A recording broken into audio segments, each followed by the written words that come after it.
Hello, everybody. It is Thursday in Pittsburgh, Pennsylvania. My name is Adam Bittner, assistant sports editor for multimedia at the Pittsburgh Post-Gazette. Back for our weekly Zeise is Right chat with Post-Gazette sports columnist Paul Zeise. Paul, how are you? We got a lot of Steelers, Pirates, Penguins talk to get into today. I'm doing good today. Hopefully you're doing good too, Adam. Yeah, I'm doing well. Actually, we chatted earlier. We're having to re-record because of some audio issues. So if you see Paul in one place in the beginning of the video and in a different place at the end, that's the reason why. We're just going to re-record our Steelers section that we did earlier. And Paul, what I want to get into with you is were the Steelers aggressive enough in their offseason? They've gotten a lot of credit for what they've done at quarterback with Russell Wilson, Justin Fields, trading Diontae Johnson, kind of getting his attitude out of that locker room. The Patrick Queen deal, to some extent, lots of credit for that as well. But there hasn't really been a whole lot of follow-up, and they entered the NFL draft with some real needs. So we're going to talk about that. Before we do, just want to thank our primary sponsor for this episode and every episode of the Paul Zeise Show here on the Post-Gazette Sports Now YouTube channel, Pella Windows and Doors of Pittsburgh. There's no better place to get new windows and doors installed in your home than Pella, who can help you save on energy costs year-round. Schedule a free in-home consultation with your local Pella Windows and Doors to find the right product for your home and budget. Give them a call at 866-593-1560 to discuss your project further. That's 866-593-1560 to get started planning on your new windows and doors installation with Pella Windows and Doors of Pittsburgh. Paul, let's get into this aggressiveness conversation. As I look at it, the Steelers have a big need at right tackle. They have a big need at receiver, minus Diontae Johnson. They have a big need at center. They arguably have a big need at cornerback and maybe a couple of other positions. And I think it kind of hamstrings what they are and are not able to do in the NFL draft in terms of drafting for need versus drafting the best available players. Would you have liked to see the Steelers do more in free agency to set themselves up for this NFL draft? Yeah, I mean, I think the biggest thing that they did right now is they put themselves in a position where they have probably too many positions that they've got to figure out how to fill. And it's not realistic to be able to hit on a rookie in every one of these positions. I look specifically at, and we've talked about receiver a lot over the course of time, but to me, the more egregious thing is that they didn't go out and get at least a center or a tackle, because they need an offensive lineman at both of those spots. I think you're going to have a hard time, convincing me that you're going to be able to fill both of those spots in the draft and get two guys that are ready to play. I kind of would say that, if they would have went out and signed a tackle, I'd really have a different feeling about the way that they went about their offseason. But I feel like after they got the home runs of, bringing in Russell Wilson and then going to get Justin Fields, so it's like, oh, wow, they're really being aggressive. They're going to get quarterbacks. They got both of their guys. And then they went and got Patrick Queen, and it was like, oh, my, this is unbelievable. After that, it hasn't been a whole lot of anything.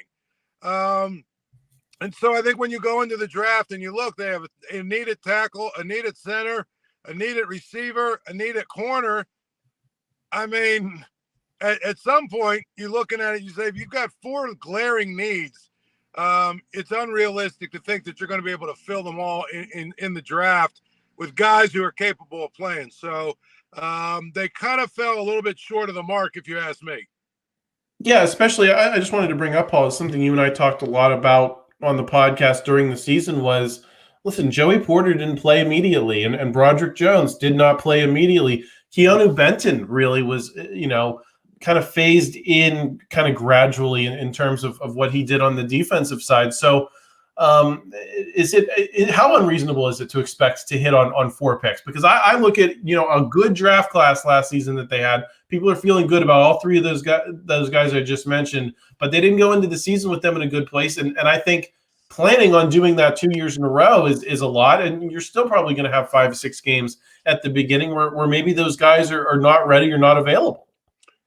Well, no, absolutely. I mean, I think that's the biggest thing there is that you have to really look at the fact that in a typical draft class, how many starters do you get, the guys that start in the first year?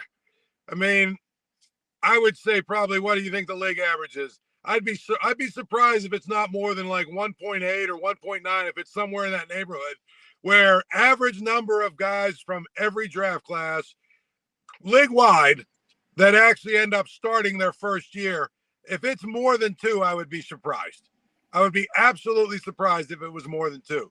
So to me, you're basically, asking to do double what most teams probably do. I just don't think that's realistic at all. Paul, how do you feel about the fact that they've, specifically with the right tackle situation, I think kind of gotten themselves into a pickle of, it's not a deep tackle class. There's some really good prospects at the top that we talk about here frequently: JC Latham, Amarius Mims, Tailese Fuaga, maybe a couple other guys you can all see being solid fits with this offensive line. But when you get into those later rounds, there's not as many of those guys around.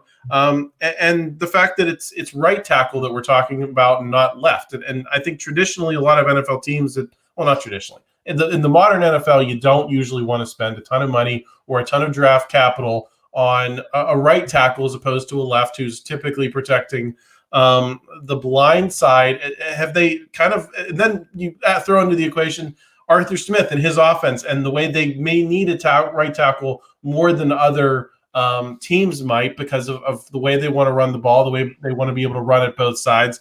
Have they just kind of boxed themselves into a corner at that position specifically, maybe more than some of these others we're talking about? Could it be a situation where they have to trade up again to take a tackle for the second year? I don't know.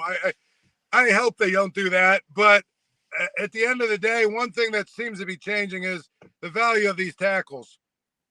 And it seems like a lot of teams are starting to value right tackle almost as much as left. Not quite, but almost, for a variety of reasons. But I think the way that the Steelers want to play offense, they better go get a tackle. They better go get, again, maybe Dan Moore finally has his reckoning, his day of reckoning, and he becomes the guy that and nobody thinks he can be. I don't know. But I think you're rolling the dice if you go into the season again with Dan Moore as your guy. So you got to go get a tackle, and you got to get somebody who's an upgrade over Dan Moore, who's also ready to play. You're not doing that in the second or third or fourth round. You're just not in this draft. So you are in a little bit of a box yourself in a corner, in that in order to get one of those guys, you're probably going to have to move up from where you're at. I just don't know if that's smart, but I don't know how else you're going to do it if you're going to try and address tackle in the draft. Paul, I also wanted to ask, do you think that they're maybe more confident in some of these guys they already have on the roster than maybe we on the outside feel that they should be? I think names like Nate Herbig possibly is a center candidate. Cory, Trice, and Darius Rush at corner. Dan Moore, who you already mentioned, and every time they bring him up, they tell us they feel pretty good about him, regardless of what the metrics say, regardless of what the eye test says. Do you think there's just a level of, we can still pick the best player available because we like the guys that we have in the building, and if we don't get that tackle, well, we think we can play with Dan Moore. If we don't get that corner that we're excited about, then we're going to slide Darius Rush and these projectable guys in there. How much of that do you think is part of their calculus compared to what you and I are doing sitting on the outside? Well, it's been a big part of their MO, hasn't it? They tend to like some of their players a lot more than maybe they deserve to be liked, and they also tend to like a lot of their players more than most other people like them. So I would tell you that I think that's a big part of it. In some ways, they're probably going to try and run the clock out on some of these guys and just say, well, you know what, we're confident in Dan Moore. We're confident he's going to be able to get the job done. And we're confident that he'll be able to play at a level that, is going to give us a chance to be really good on offense. Or, the other guy we talk about is Herbig at center. These are guys that we talk about all the time as being sort of really good backups, but not starters. And that's the problem. And I think that the Steelers, and look, the Steelers are not unique in this. I could make a case that every team does this, where they're self-scouting. They tend to overrate some of the guys that they have, and they tend to be stubborn about it. And that's just how it is. I hope it's not the case, but Adam, it will not shock me if we have a situation of where, what's the guy they got from Carolina? Donte Jackson, is that his name? The corner. he's a starter at corner, or Dan Moore is the starter at that tackle, or Herbig is at center. It won't shock me if one or two of those guys actually are in the starting lineup when we get to training camp in July. Yeah, I wouldn't be surprised either. I don't know where to expect them to maybe do something like that. I feel like center might be the most likely place, which I think would make a lot of people upset considering how many very solid centers there are going to be deep into this draft. I saw an article today. It could go in as deep as the 4th round. You might be able to get a starter. So that'll be interesting to see how that plays out. Paul, I also wanted to throw into this discussion Jason Latham for a report that the Steelers are still trying to make something happen at wide receiver. Would you feel better about this conversation if they find a way to hold on to their first-round pick? They can go out and get the tackle that we're talking about. They add a proven veteran receiver who's going to be ready day one. Names like Brandon Ayuk, Deebo Samuel that they've been connected to, but that there hasn't been a ton of movement on. And then maybe you get your center later in the draft. If those are the 3 things that you do between now and when the offseason program starts, are you feeling better than maybe you do now, given the lack of moves they've made since the flurry at the beginning? Well, if they go get a really good receiver, yeah, that's a big plus for them. Because I think that's a hole that they have. They've got Pickens. They need a second guy. So I would tell you, if they have the choice between keeping their first-round pick or trading it for one of those guys you mentioned that's a big-time receiver, there's no question in my mind you got to make the deal. Because you're I know that there's receivers in this draft, but if you're going to tell me that you're going to take a first-round receiver, why not just use a first-round pick to go get a guy who has already proven that he can win in this league and he can play in this league and be a star in this league, when you have told the world by signing Russell Wilson that you are in win now mode. You're basically saying your team is good enough. We think we can win now. Well, if you're going to do that, you can go get an NFL player who's proven he can be an NFL player, and don't roll the dice with some kind of guy, with some rookie who may or may not be good enough. I think, to me, if they're able to get, if that report is true and they go out and get a big time receiver for whatever it costs, and I'm not saying, give away the farm, but what if you got a guy like Ayuk, I don't know, he's a rental, really. He's kind of a straight rental. What if they basically brought their price down and said, we're going to give you, we'll put him up there for a 2nd-round pick, because he's a straight rental. And of course they're trying to get rid of his money. I mean, that's the way it looks that's the way it looks for me, at least. Well, okay. If you can get him for a 2nd round, there's not a 2nd rounder you could pick that's going to be a better player than that. Yeah. And I think that would change the complexion. And, if they'd made that deal earlier, Paul, I think we're having, a different conversation today, but they didn't. So maybe this is just a case of Omar Khan slow playing things a little bit, knowing that, maybe he can do what he did with Justin Fields, right? Which was he really drove the price down by being patient and waiting, adding Russell Wilson so that you didn't really have to do it. But then once they felt like Justin Fields could be had for a lower round pick, they went and jumped on that. Maybe Omar Khan's doing the same thing here. We'll have to wait and see. Paul, we're going to get into some Pirates on the other side here. Just want to thank another sponsor, Pitt Johnstown. It's your Pitt quality education with up-close and personal learning. A top-ranked Northeast Public College by U.S. News & World Report. Generous scholarships and financial aid are available, located on 655 picturesque acres with easy access to the city center, including shopping and dining. It's a vibrant campus life with an active D2 athlete community. Check out Pitt Johnstown today. Like I said, we'll be right back with some Pirates talk.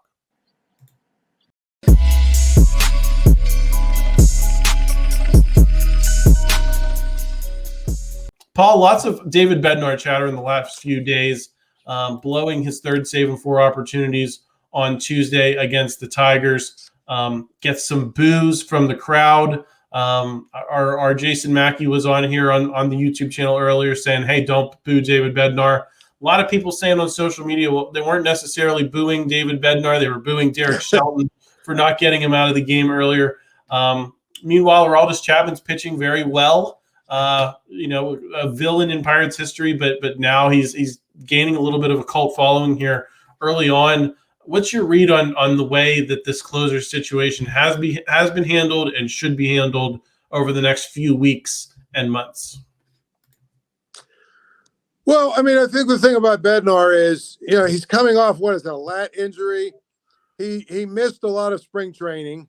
He hasn't been built up. His arm, he hasn't thrown a lot of pitches. He's not strengthened to where he needs to be strengthened. I think it's absolutely malpractice on the Pirates' part that they tried to just throw him out there and wonder why he's not sharp and why he's not able to, do the things he did last year and the year before. I just think it's a matter of he's got to throw more than he's throwing. And if it were me, you brought in Aroldis Chapman, you paid him $10 million, right?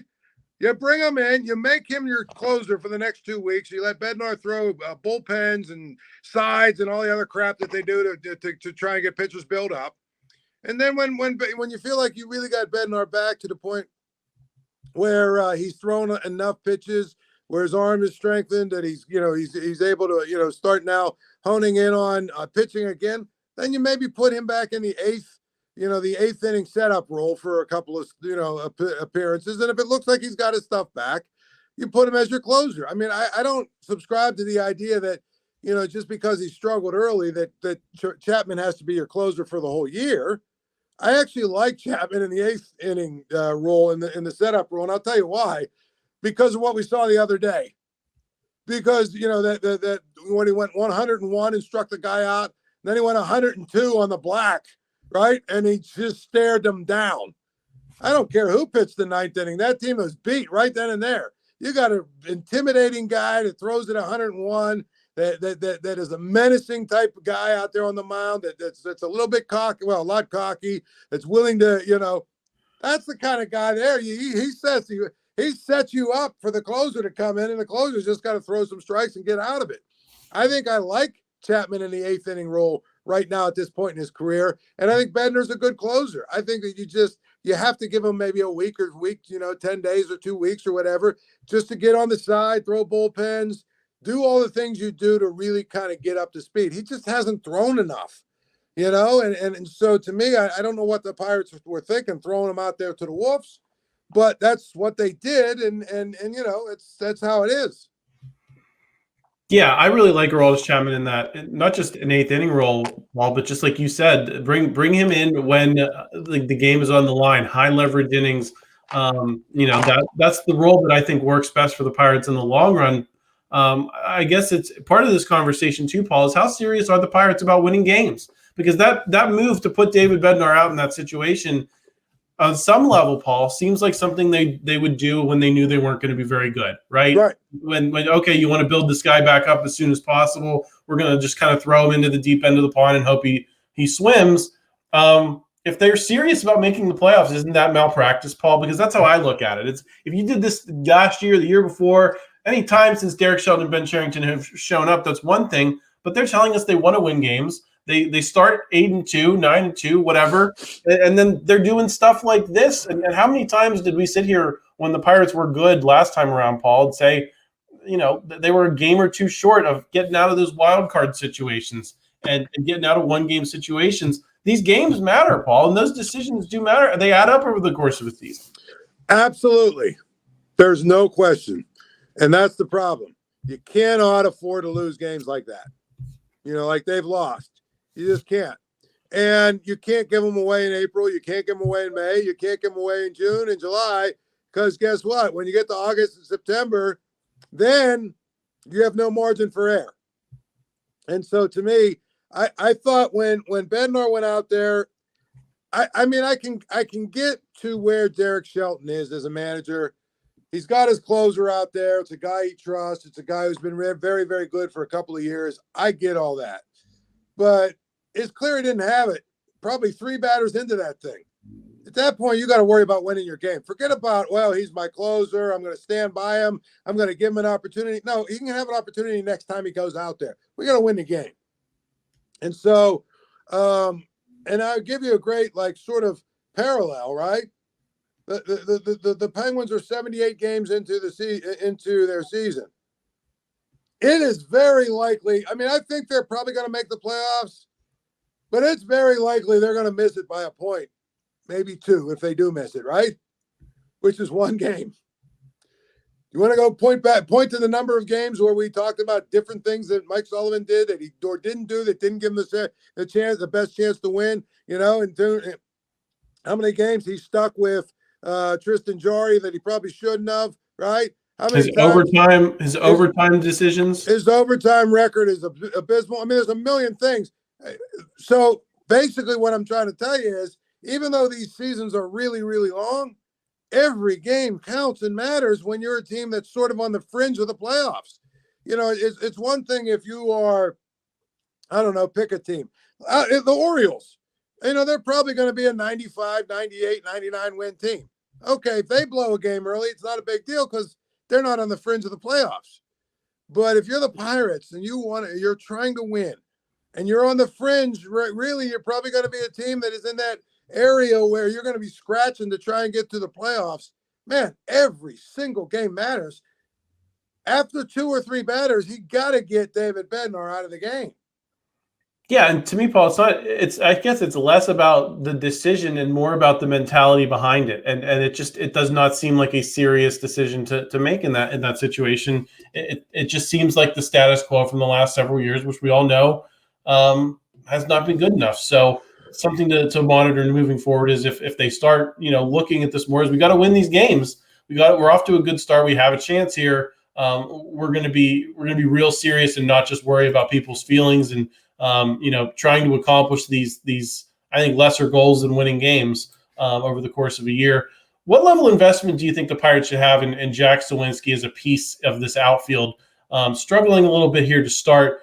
Does he need to be a piece of this Pirates outfield moving forward to be successful, or was he always an iffy kind of prospect with some pop who's not going to stand out as much as the depth of the organization improves around him and they have more options of guys to go to, like an Oliveris who they brought in the offseason? Do you think that they need to get Jack Suwinski straightened out, or do you think he should be viewed more as playing for his job because there are a lot of guys who would like to take it? I think Jack Suwinski and Jared Triola are 2 guys that are very similar for me. They're 2 guys where you say, we hope that we find guys to beat you out. We hope that we find guys that are just a little better than you because we think, for instance, in Triola's case, we think you're a really good 5th infielder and somebody who might be able to play all 4 positions on the infield, right? But you're not quite good enough to be an everyday guy. We hope that somebody like, say, I don't know, Nick Gonzalez comes out of nowhere and does what he does. So you have that. And then the other thing is when you look at it, Suwinski is the same way. I said this a couple years ago. If Suwinski is your 4th or even like 5th outfielder, right, or your 4th outfield position, 4th outfield guy who's your, maybe against righties on your Sunday lineup and things and such, then you're pretty good. But if he's one of your starters, then you're probably not nearly as good as you think you should be. That's part of the problem. Yeah, that's where I am on him as well. And he's had his chance, Paul. He's had a lot of chances, and to me, it's time. If there's other guys that are able to get at bats in there, I think you want to see more consistency than you've seen out of that position in this Pirates lineup. Let's also get into Andrew McCutchen. I'm certainly not going to be a guy who writes him off after 2 weeks and says, man, should they not have done this deal? I think it's way too soon to be having that conversation about him. He's still getting on base at a decent clip, even though he's not really hitting. That's a skill he's kind of gone into the God tier with here late in his career. But are we living, in the situation now where we're seeing how limiting it is to have him on the team if he's not playing well? Because there are so many guys that you might want to give those at-bats to if Andrew McCutchen is not being Andrew McCutchen from start to finish? I mean, that's the dilemma when you have a superstar, right? A guy that's an aging superstar who obviously has been one of the best players that they've had over the last 20 or 30 years, face of the franchise, all that good stuff. What do we say? Fan favorite, all of it. I get it. But, Adam, you get in a situation where you can't play him. We're not there yet. He still draws walks. He still gets on base a little bit. He's still a guy who looks like he might have a little bit of bat speed. But at some point, The biggest problem that they have is that they can get away with playing McCutchen right now because I don't know who else is out there in their organization that's jumping out off the page. As similar to the discussion we just had about Suwinski and Triola. You got to play them. Really. I mean, and that might tell you a whole lot more about their organization and really how far away they actually are from where they claim to be, is that they can't find a way to get him out of the lineup. So to me, I get it. He's a fan favorite. He's one of the guys that, you signed. You're hoping for him to be that veteran, presence and all that stuff. That's good. But the reality of the situation is this. If you don't take a look at the fact that he is probably hurting you more than he's helping you and be honest about it, and then adjust his playing time appropriately, you're not, once again, giving yourself the best chance to win. Which, by the way, I was speaking of Nick Gonzalez. I was looking at his slash line, and it's pretty good in Indianapolis. So we might see him at some point. Yeah, I think that'll be interesting to see, Paul. I mean, and they invested a number 1 pick in him too, Paul. Like, these are guys that should be turning out. And to your point, Paul, it's like, is Jared Triola possibly going to be fine? Can he be kind of a Jordy Mercer type? Where I don't think Jordy Mercer was on a ton of top prospects list, but he was a solid ball player for those teams, a solid infielder. Maybe Jared Triola can be that, but you didn't draft Nick Gonzalez to get beat out by Jared Triola, and that's the facts. And there, you can go down the line on some of these first round picks, and they're just questionable. Paul, I also wanted to get you out of here on some Penguins talk. There's a lot of conversation about whether they can make the playoffs, Paul, whether they will, can, etc. How much do you actually want to see this team in the playoffs? Because I think for 90% of the season, and going back to last season, I just see a lot of guys who look like losers to me. And I'm not talking about Sidney, Crosby, Evgeni, Malkin. I think the core has generally played pretty well this season, have dragged a lot of these bums to this point in the season. But there's part of me. Listen, they're there. I went on a rant when we did a Steelers podcast a few months ago that you never want to throw away a chance to get into the tournament and maybe make some magic happen. You don't want to take these situations for granted. Who knows when the Penguins will be here? After the next couple of years, when the core starts to age out for real. That said, man, I just kind of have a hard time envisioning this being a particularly joyful experience once the Penguins get there, if they do get into the playoffs, don't you? Yeah, I mean, I think that it's important to note this. They completely already screwed the pooch when it comes to trying to tank, right? They've already done that. They're going to be a middling, draft choice, and for the most part, they're not going to get the high impact superstar player. So to me, you know what? I want to see if it gives me another 4 or 5 games of watching Sidney Crosby play and Malkin and company. I'm okay with that. I'm of the belief they should have blown the thing up 3 years ago. They haven't. So since they haven't, to me, why not? Why not make the playoffs? Even if you lose in the first round. I find it hilarious that there's this new way of thinking in this town, Adam, among the some of the usual suspects, that like every team that is at the top of the standings is fearing the Penguins getting in the playoffs. That's always the story in this town, isn't it? Everybody's afraid of the Steelers getting in the playoffs. Everybody's afraid of the Penguins getting in the playoffs. And look, I get it. They played well against Toronto the other night. They played reasonably well in the last. But let's not get confused here. First of all, let's start here. They don't have a single goalie on their team who's ever proven they can win in the playoffs. So let's start there, which is a big, big thing in the NHL. Secondly, for all the talk about 4 Hall of Famers, Karlsson is disappointment. Is that a fair word to describe Karlsson, right? Letang is Letang, and for all the good he does, he still does some of the same dumb things he did 15 years ago, right? Malkin has had this little renaissance or whatever you want to call it because his parents are in town or something. I mean, at the end of the day, I don't think anyone fears the Penguins. I think if you're the Rangers, if you're the Boston, if you're Carolina, you're probably not fearing any of these teams. What I will say is the 5 teams that are vying for the last 2 spots in the East, I could make a case the Penguins are the best of that group, but that group isn't very good. Yeah, I don't really get the feeling that this is a Florida Panthers situation from a year ago, Paul, where they had injuries, they had to slip into the playoffs, but they get healthy and they're able to go on a run because they had won the President's Trophy the year before. These Penguins are not that. And for me, Paul, it's not about, no, Evgeni Malkin is not, 2009 Carolina Hurricanes like that player, Eastern Conference Final where he was just going to take over. Chris Letang, you take the good with the bad, but to me, it's more about like Jeff Carter. I forget the stat I saw the other day of like how few goals they've scored in 5-on-5 situations with him on the ice, and just a bunch of guys who just don't really do much for me at all. Do you really want to see another 2 weeks of them? I think on balance probably, but man, it's just hard to believe in some of the other guys on this team. Paul, any final thoughts on the week before we wrap up here?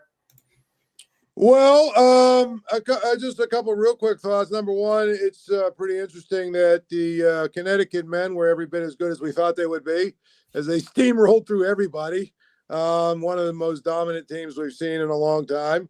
And then we had the shakeup that was heard around the world with John Calipari going to Arkansas. As of the taping of this, we don't know who's going to replace John Calipari, but college basketball, the wheels are turning right now. And of course, the transfer portal's in high gear. So we've got all of that going on, along with the Penguins who have 4 games left. The next time we talk, Adam, we will know if they're a playoff team or not. Yes. So either we'll be doing a post-mortem of that team next week, or we'll be getting ready for a playoff series. So make sure you're subscribed to the channel. Make sure you pop a like on this video if you enjoyed it. Help us out in the YouTube algorithm. And we will talk to you again next week. All right, my man. Be good.